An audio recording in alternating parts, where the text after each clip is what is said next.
And welcome to the Great American Culture Clash. I'm your host, Kevin Hagler, alongside Joel Mendelson. We have a great show for you today. In 90 minutes, we'll be talking to Bruce Carlson, but our first guest is prolific, to say the least. With us now is MIT professor, intellectual, and author of over 100 books. If my memory serves me right, he is the eighth most cited man, next to the Bible and Plato, among others. His latest is Gaza in Crisis, Reflections on Israel's War Against the Middle East, with co-author Ilan Pappé. Making the Future, the Unipolar Imperial Moment, is due out in March of this year. Professor Chomsky, thanks so much for coming on the program. Glad to be with you. So, recent protests have broken out in Tunisia, Egypt, and Yemen. We do know that the protests are a backlash against oppression and undemocratic regimes, but can you put all this in a greater context?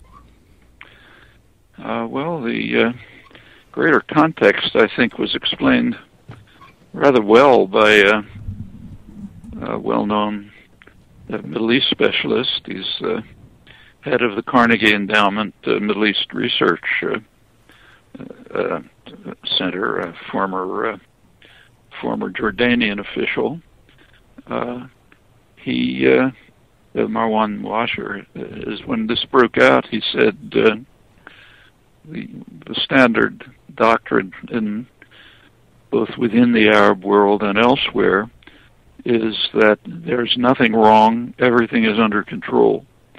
Meaning, as long as the population is quiet and apathetic and passive, you can disregard them, maintain dictatorships that are corrupt and brutal and torture and so on, as long as they do what you want.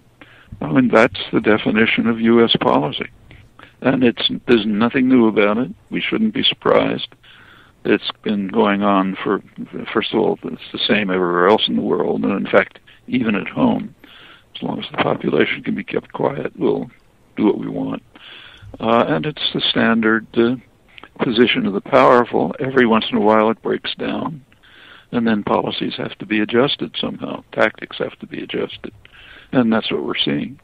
We're seeing it in a rather spectacular way. The uprising in Tunisia, which was the spark, was dramatic enough. But what's happening in Egypt is just a spectacular display of courage and commitment on the part of a huge population that's been suffering severe repression under a brutal dictatorship that for which we're the main support.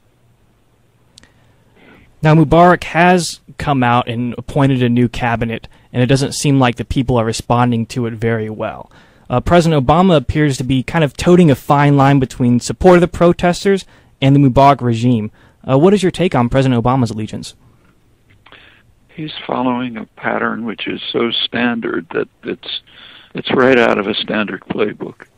The Washer doctrine that I quoted, as long as everything's under control, forget about the population, that's just what